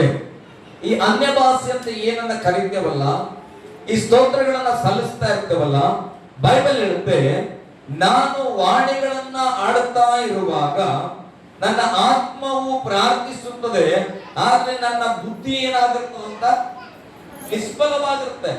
ಇಲ್ಲಿ ನಾವು ಈಗ ರೇಬಾದರದಲಾರ ಬಶಂದರ ಮನಕರದಲಾರ ಅಂತ ಹೇಳುವಾಗ ನಾನು ದಿನಕರನ್ನ ನೋಡ್ತೇನೆ, ಗಂಗಮಾಟಿಗೆ ನೋಡ್ತೇನೆ, ಚಿನ್ನಮಾಟಿಗೆ ನೋಡ್ತೇನೆ, ಅವ್ರು ಚಸ್ಮಾ ಹಾಕೊಂಡ್ರ, ಸ್ಕ್ರಾಪ್ ಹಾಕೊಂಡ್ರ, ಯೇಸುವನ ಬ್ಲಾಕ್ ಅಂಗಿ ಎಲ್ಲ ನೋಡ್ತೇವೆ. ಆದ್ರೆ ಸ್ತೋತ್ರ ಮಾಡ್ತಾ ಇರ್ತದೆ ಇಲ್ಲಿ ರಿಬಾರಬ ಸಂದರ ಮನಕರದಲಾರಬ ಅಂತ. ಅವಾಗ ನಮ್ಮ ಮನಸ್ಸು ಇರುತ್ತೆ, ನಾನು ಲೋಕನೆಲ್ಲ ನೋಡ್ತೇನೆ. ನೋಡು, ಚಿಂತೆ ಮಾಡ್ಬೇಡ. ಬೈಬಲ್ ಹೇಳುತ್ತೆ ಇಲ್ಲಿ, ಯಾಕೆಂದ್ರೆ ನಾನು ವಾಣಿಯನ್ನ ಆಡುತ್ತಾ ದೇವರನ್ನ ಪ್ರಾರ್ಥಿಸಿದರೆ ನನ್ನ ಆತ್ಮ, ನನ್ನೊಳಗಿರುವ ಆತ್ಮ ಪ್ರಾರ್ಥನೆ ಮಾಡುತ್ತಾ ಇರುತ್ತದೆ, ಆದ್ರೆ ಬುದ್ಧಿ ನಿಷ್ಫಲವಾಗಿರುತ್ತೆ ಎಂಬುದಾಗಿ. ಹಲ್ಲೆಲೂಯಾ. ಈ ಬುದ್ಧಿಯ ಬಗ್ಗೆ ಚಿಂತೆ ಮಾಡಬೇಡ್ರಿ, ಇದು ಲದ್ದಿತ್ತಿನ ಕೆಲಸ ಮಾಡ್ತಾನೆ ಇರ್ತದ. ಅದನ್ನು ಬಿಟ್ಟು ನಮ್ಮ ಆತ್ಮನ ಮನಸ್ಸಿಗೆ ನಾವು ಕಿವಿಗೊಡಬೇಕು. ಆತ್ಮನಿಗೆ ಒಪ್ಪಿಸಿ ನಾವು ಸ್ತೋತ್ರ ಮಾಡುವಾಗ ಬೈಬಲ್ ಹೇಳುತ್ತೆ, ಅದು ನಮ್ಮನ್ನ ಬಲಪಡಿಸುವಂತದ್ದು ಎಂಬುದಾಗಿ. ಮುಂದೆ ಸ್ವಲ್ಪ ಹೋದ್ರಿ. ನೋಡ್ರಿ, ಹಾಗಾದರೆ ಏನು ಅದು ಓದ್ಬೇಕಮ್ಮ. ನೋಡ್ರಿ, ಇಲ್ಲಿ ಕೇಳ್ರಿ, ನಾವು ಬುದ್ಧಿ ನಿಷ್ಫಲವಾಗಿರುತ್ತೆ, ಆತ್ಮ ಪ್ರಾರ್ಥಿಸ್ತಾ ಇರುತ್ತೆ. ಹಿಂಗಂದಾಗ ನೀವು ಬರೋ ಪ್ರಶ್ನೆ, ಹಂಗಂದ್ರೆ ಏನು ಬರ್ತದೆ? ಇದೇನು ಭಾಷೆ ಕೇಳೋದು? ಬುದ್ಧಿ ಸ್ಟಾಪ್ ಆಗಿರುತ್ತೆ, ಆತ್ಮ ಪ್ರಾರ್ಥಿಸ್ತಾ ಇರುತ್ತೆ ಅಂದ್ರೆ ಹೆಂಗೆ? ಹಾಗಾದರೆ ಏನು ಅಂತ ಪ್ರಶ್ನೆ. ಆಮೇಲೆ ನೋಡಿ, ನಾನು ಆತ್ಮದಿಂದ ಪ್ರಾರ್ಥಿಸುತ್ತೇನೆ, ಬುದ್ಧಿಯಿಂದಲೂ ಪ್ರಾರ್ಥಿಸುವೆನು, ನೋಡ್ರಿ, ಆತ್ಮದಿಂದ ಹಾಡುವೆನು, ದೇವರ ಸ್ತೋತ್ರ. ನೋಡ್ರಿ, ಆತ ಪೌಲ ಹೇಳ್ತಾನ, ಆತ್ಮದಿಂದಲೂ ಸ್ತೋತ್ರ ಮಾಡ್ತೇನೆ, ಬುದ್ಧಿಯಿಂದಲೂ ಸ್ತೋತ್ರ ಮಾಡ್ತೇನೆ, ಆತ್ಮದಿಂದಲೂ ಹಾಡುತ್ತೇನೆ, ಬುದ್ಧಿಯಿಂದಲೂ ಹಾಡುತ್ತೇನೆ. ಒಂದು ಎಕ್ಸಾಂಪಲ್ ಕೊಡಬಹುದಾ? ಬುದ್ಧಿಯಿಂದ ಹಾಡೋದೇನು, ಆತ್ಮದಿಂದ ಹಾಡೋದೇನು? ನೋಡ್ರಿ, ಬುದ್ಧಿಯಿಂದ ಹಾಡೋದೇನು, ಆತ್ಮದಿಂದ ಹಾಡೋದೇನು? ಒಂದು ಎಕ್ಸಾಂಪಲ್ ನಿಮ್ಗೆ ಈಸಿಯಾಗಿ ಅದಕ್ಕೆ ಕೇಳ್ತದೆ. ಬುದ್ಧಿಯಿಂದ ಹಾಡೋದು ಅಂದ್ರೆ ಏನು, ಆತ್ಮದಿಂದ ಹಾಡೋದು ಅಂದ್ರೆ ಏನು?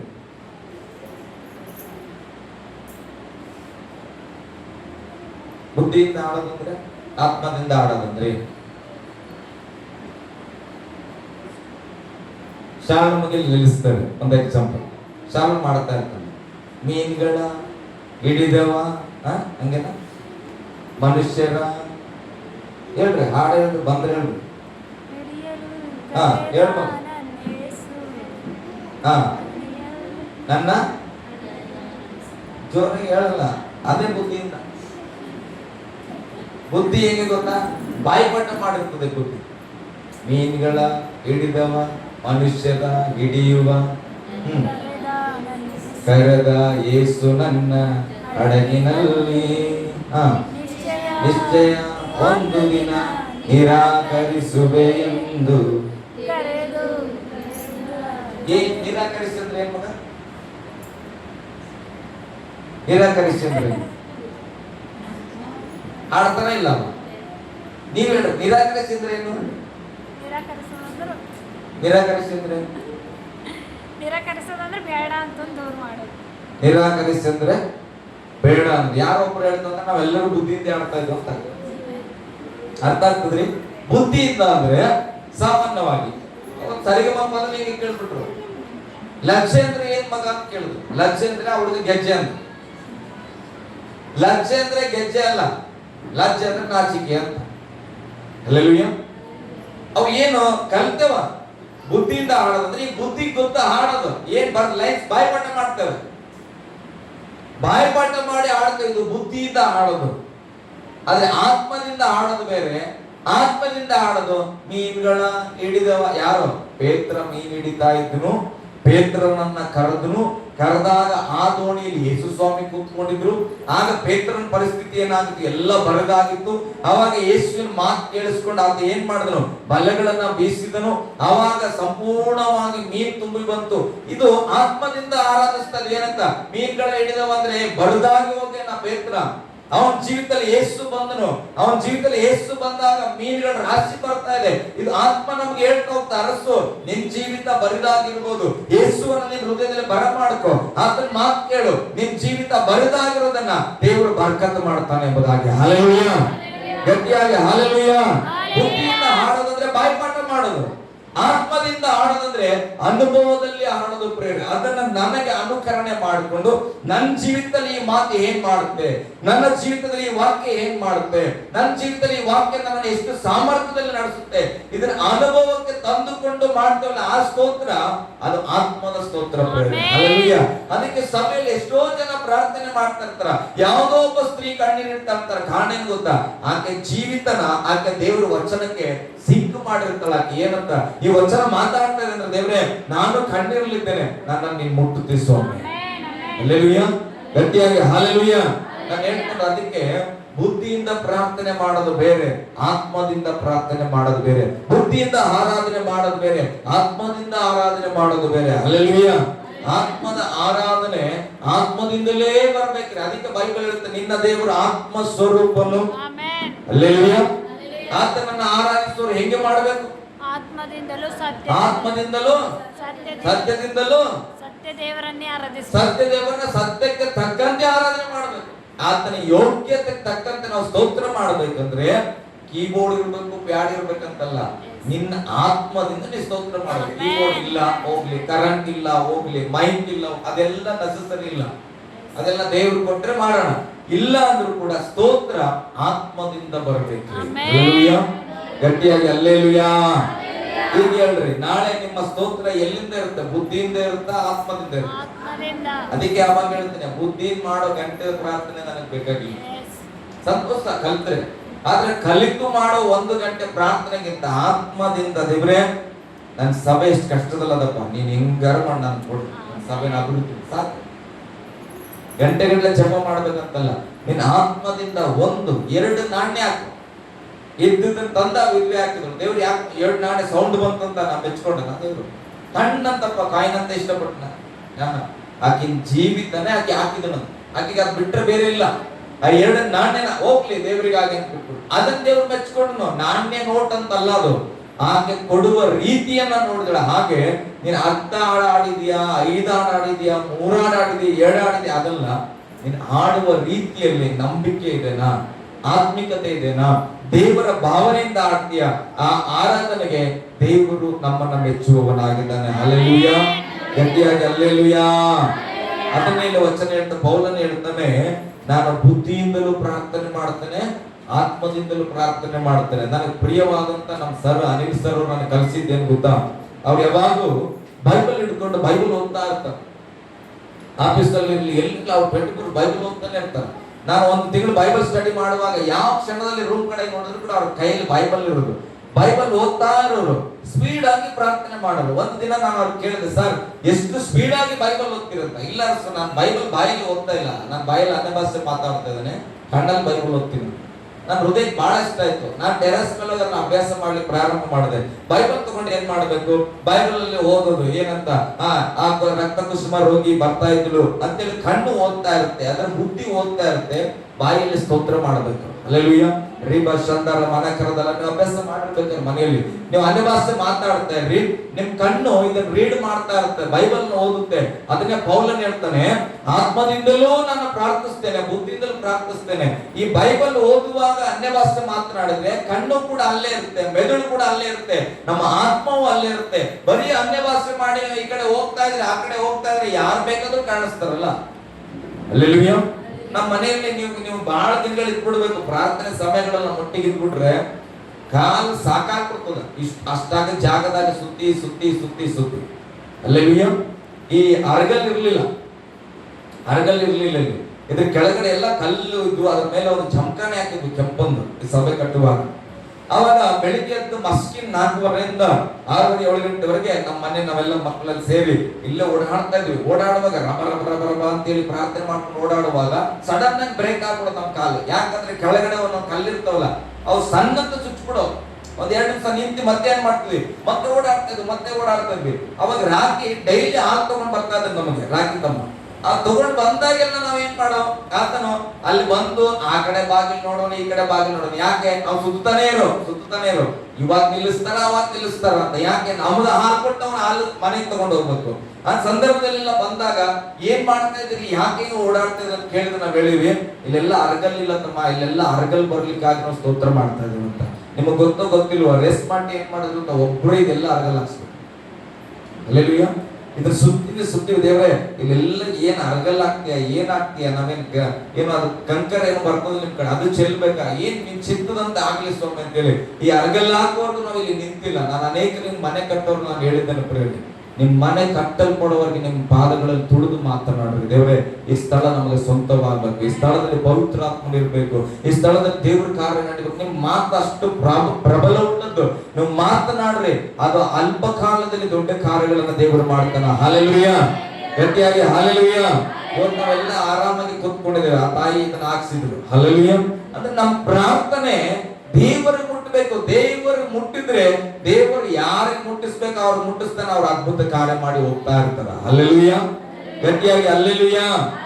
ಅಂದ್ರೆ ಅದಕ್ಕೆ ಬುದ್ಧಿಯಿಂದ ಬೈಬಲ್ ಓದೋದು ಬೇರೆ, ಆತ್ಮದಿಂದ ಬೈಬಲ್ ಓದೋದು ಬೇರೆ. ಪ್ರಾರ್ಥನೆಯನ್ನ ಬುದ್ಧಿಯಿಂದ ಮಾಡೋದು ಬೇರೆ. ಸ್ಟಾರ್ಟಿಂಗ್ ಬುದ್ಧಿಯಿಂದ ಪ್ರಾರ್ಥನೆ ಅಂದ್ರೆ ಸಾಮಾನ್ಯವಾಗಿ ನೀವು ಬಳಸೋ ಪದಗಳು ಬರ್ತದ. ನಾನು ಕೇಳಿದ್ರೆ ಸ್ತುತಿಗಳ ಮಧ್ಯದಲ್ಲಿ ವಾಸ ಮಾಡುವ ದೇವರೇ, ಸರ್ವಶಕ್ತನಾದ ದೇವರೇ, ನೀನು ಪರಿಶುದ್ಧನಪ್ಪ, ನೀನು ಒಳ್ಳೆಯವನು, ಒಳ್ಳೆ ಕಾರ್ಯಗಳನ್ನ ಮಾಡುತ್ತೀನಿ, ನಿನ್ನ ವಾಕ್ಯಕ್ಕೆ ವಿರುದ್ಧವಾಗಿ ಏನು ಮಾಡಲ್ಲ. ಇದೆಲ್ಲ ಬಾಯ್ಪಾಠ. ಅರ್ಥ ಆಗುತ್ತೆ? ನನ್ನ ಬಗ್ಗೆ ನಾನು ಹೇಳ್ತೀನಿ, ಇದೆಲ್ಲ ಬಾಯ್ಪಾಠ. ಕಾಮನ್ ಸ್ಟಾರ್ಟ್ ಮಾಡಿದ್ರೆ ಹೋಗ್ತದೆ. ಇದು ಬುದ್ಧಿ ಪ್ರಾರ್ಥನೆ. ಇವೆಲ್ಲ ನಮಗೆ ಗೊತ್ತಲ್ಲ, ಇದು ಮುಗಿತದ ಒಂದಷ್ಟು ವಚನಗಳು. ಆಮೇಲೆ ಆತ್ಮದ ಪ್ರಾರ್ಥನೆ ಸ್ಟಾರ್ಟ್ ಆಗ್ತದ, ಬೈಬಲ್ ಒಳಗೆ ಹೋಗ್ತದ. ಬೈಬಲ್ ಅಲ್ಲಿ ಯಾವ ಸನ್ನಿವೇಶಕ್ಕಾಗಿ ಪ್ರಾರ್ಥನೆ ಮಾಡ್ತಾರೆ, ರೋಗಕ್ಕಾಗಿ ಪ್ರಾರ್ಥನೆ ಮಾಡ್ತಾರೆ, ಆವಾಗ ದೇವರಾತ್ಮ ಕೆಲಸ ಮಾಡ್ತಾನ. ಕುಷ್ಠರೋಗಿಯನ್ನ ನೀನು ಗುಣಪಡಿಸಿದ್ದೇನೆ, ಆ ಒಂದು ರಕ್ತ ಕುಷ್ಮ ರೋಗಿಯನ್ನ ಗುಣಪಡಿಸಿದ್ದೇನೆ. ದೇವರ ಅದ್ಭುತಗಳನ್ನ ನಮ್ಮ ಹೃದಯದಲ್ಲಿ ಹಾಕುವಾಗ ಆ ಅದ್ಭುತಗಳನ್ನ ವರ್ಣನೆ ಮಾಡಿ, ಅವತ್ತು ಮಾಡಿದ ದೇವರು ಇವತ್ತು ಮಾಡ್ತಾನೆ. ಯೇಸುವಿನ ನಾಮದಲ್ಲಿ ಈಕೆಗೆ ಗುಣವಾಗ್ಲಿ ಅಂದ್ರೆ ದೇವರ ಅದ್ಭುತ ಮಾಡ್ತಾನೆ. ಹಲ್ಲೆಲೂಯಾ. ನನ್ನ ಬಗ್ಗೆ ಹೇಳಿನಿ, ಬುದ್ಧಿ ಪ್ರಾರ್ಥನೆ ಒಂದು 10-15 ನಿಮಿಷ ಬುದ್ಧಿ ಪ್ರಾರ್ಥನೆ ನಾನು ಒಪ್ಕೊಳ್ತೇನೆ. ಅದಕ್ಕೆ ಗಂಟೆಗಟ್ಟಲೆ ಪ್ರಾರ್ಥನೆ ಮಾಡಕ್ ಸಮಯ ಬೇಕಂತ ನನಗೆ ಟೈಮ್ ಇದ್ರೇನೆ ಕೂತ್ಕೊಳ್ತೇನೆ. ಯಾಕೆ ಈ ಬಾಯ್ಪಾಠ ಎಲ್ಲ ಮುಗಿಬೇಕು. ಈ ರೀಲ್ಸ್ ಎಲ್ಲ, ನಾರ್ಮಲ್ ರೀಲ್ಸ್ ಎಲ್ಲ ಹೋಗ್ಬಿಡ್ಬೇಕು. ನೆನ್ನೆ ನೋಡಿ ಸೀರಿಯಲ್ ತೋರಿಸ್ತಾ ಇರ್ತಲ್ಲ, ಇಂಟ್ರೆಸ್ಟ್ ಇರಲ್ಲ. ಆ ಸೀನ್ ಎಲ್ಲ ಮುಗಿಯೋದೇ ಬರೀ ನೆನ್ನೆನೆ ತೋರಿಸ್ತಾನ ಹೋಗ್ ಅಂತೇಳಿ ಏನ್ ಮಾಡ್ತೇವೆ, ಆ ಸೀನ್ ಮುಗಿದ ಮೇಲೆ ಓಡ್ ಬಂದು ಕೂತ್ಕೊಳ್ತೇವೆ. ಪ್ರಾರ್ಥನೆ ಕೂಡ ಹಂಗೆ ದಿನಾ ಹೇಳಿದ್ದು ಹೇಳ್ಬಾರ್ದು. ಎಷ್ಟೊಮ್ಮೆ ಹೇಳಿಲ್ಲ, ಮೂರ್ಖರಂತೆ ಮಾತಾಡಿದ್ದಾನೆ ಏನ್ ಮಾಡ್ಬೇಡ್ರಿ, ಮಾತಾಡ್ಬೇಡ್ರಿ, ಹೊಸದ್ ಮಾತಾಡಿ. ಹಲ್ಲೆಲೂಯ. ವರ್ಷಕ್ಕೊಂದಿನ ಪ್ರಾರ್ಥನೆ ಮಾಡಿದ್ರೆ ಮಾತಾಡೋದ್ರೂ 2 ಮಾತು ಕಟ್ಟಾಗಿರ್ತದೆ. ಹಲ್ಲೆಲೂಯ, ಗಟ್ಟಿಯಾಗಿ ಹಲ್ಲೆಲೂಯ. ನಾಳೆ ಹೆಂಗ್ ಪ್ರಾರ್ಥನೆ ಮಾಡಬೇಕು? ಆತ್ಮದಿಂದಲೂ ಬುದ್ಧಿಯಿಂದಲೂ. ಹಲ್ಲೆಲೂಯ. ಆರಾಧನೆ ಹೆಂಗ ಮಾಡಬೇಕು? ಆತ್ಮದಿಂದಲೂ ಬುದ್ಧಿಯಿಂದಲೂ. ಹಂಗಂತೇಳಿ ಬುದ್ಧಿ ಸ್ವಿಚ್ ಆಫ್ ಮಾಡ್ಬಿಟ್ರಿ. ಮತ್ತೆ ಬುದ್ಧಿ ಕೊಡಬೇಕು. ಜ್ಞಾನ ನನ್ನ ಯೇಸು ಆಗಿದ್ದಾನೆ. ಒಂದ್ ಸ್ವಲ್ಪ ಮುಂದೆ ಹೋದ್ಮಾಗ ಹಾಗೆ 16ನೇ ವಚನ, ಎಚ್ಚರವಾಗಿ ನಾನು ಮುಗಿಸ್ತೇನೆ. ನೋಡ್ರಿ, ನೀನು ಆತ್ಮದಿಂದ ಮಾತ್ರ ದೇವರಿಗೆ ಸ್ತೋತ್ರ ಮಾಡಿದ್ರೆ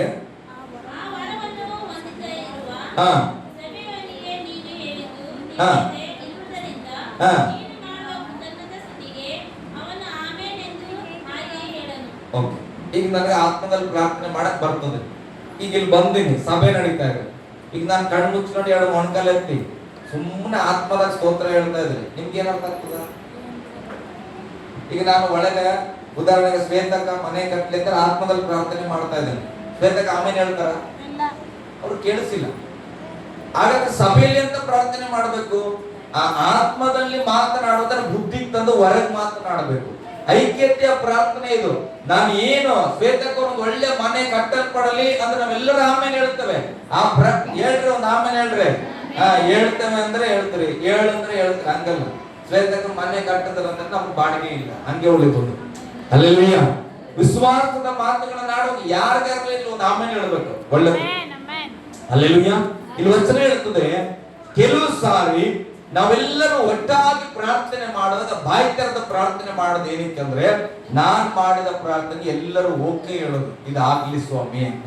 ಅದೇ ನೀನು ಮನೆಯಲ್ಲಿ ಪ್ರಾರ್ಥನೆ ಮಾಡುವಾಗ ಆತ್ಮದಲ್ಲಿ ಪ್ರಾರ್ಥನೆ ಮಾಡಬೇಕು. ಮಗ ಮುಂದೆ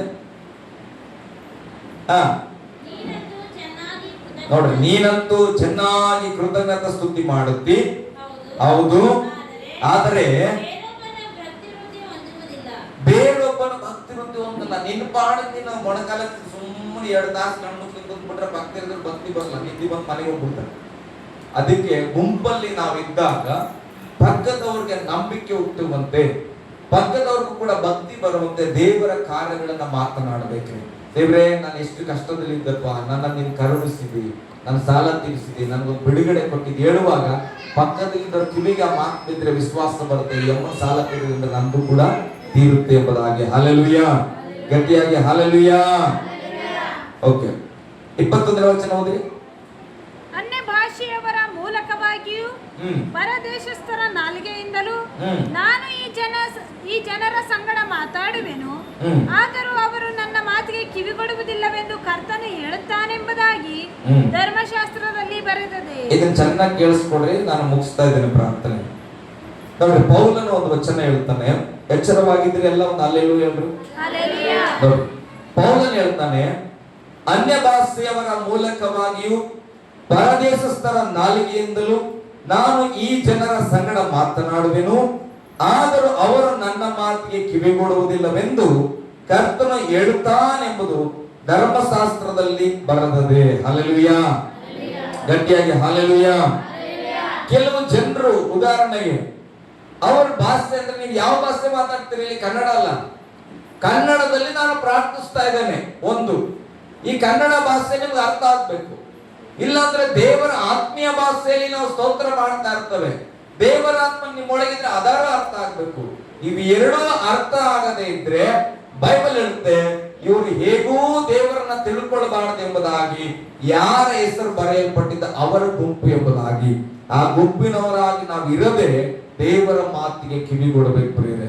ಇಷ್ಟೆಲ್ಲ ವಾಕ್ಯಗಳನ್ನ ಕೇಳಿ, ಪವಿತ್ರಾತ್ಮನ ಬಗ್ಗೆ ಕೇಳಿ, ರಕ್ಷಣೆ ಬಗ್ಗೆ ಕೇಳಿ, ದೇವರ ಪ್ರೀತಿಯ ಬಗ್ಗೆ ಕೇಳಿ, ರಕ್ಷಣೆ, ಪವಿತ್ರಾತ್ಮ, ದೀಕ್ಷಾಸ್ಥಾನ, ಪುನರುತ್ಥಾನ, ಪರಲೋಕ ಎಲ್ಲವನ್ನ ಕೇಳಿದ ಮೇಲೂ ಕೂಡ ನಮಗೆ ಪ್ರಾರ್ಥನೆ ಮಾಡೋ ಮನಸ್ಸಿಲ್ಲ, ಪರಿಶುದ್ಧತೆ ಕಾಪಾಡ್ಕೊಳ್ಳೋ ಮನಸ್ಸಿಲ್ಲ, ದೇವರ ಮಾರ್ಗದಲ್ಲಿ ಮನಸ್ಸಿಲ್ಲ ಅಂತಂದ್ರೆ ಅರ್ಥ, ಬೈಬಲ್ ಹೇಳ್ತದೆ, ಇವರು ದೇವರ ಮಾತಿಗೆ ಕೊಡುವುದಿಲ್ಲ ಎಂದು ಧರ್ಮಶಾಸ್ತ್ರದಲ್ಲಿ ಬರ್ತದಲ್ಲ, ಅದು ಗುಂಪು. ನಾವ್ಯಾರು ಹಂಗಿಲ್ಲಲ್ಲ, ಇಲ್ಲ ಅಂದ್ರೆ ನಮ್ಮಲ್ಲಿ ಹೇಳಿ. ಹಲ್ಲೆಲೂಯಾ. ಪಕ್ಕದ ಕೈ ಕೊಡ್ರಿ ಸ್ವಲ್ಪ.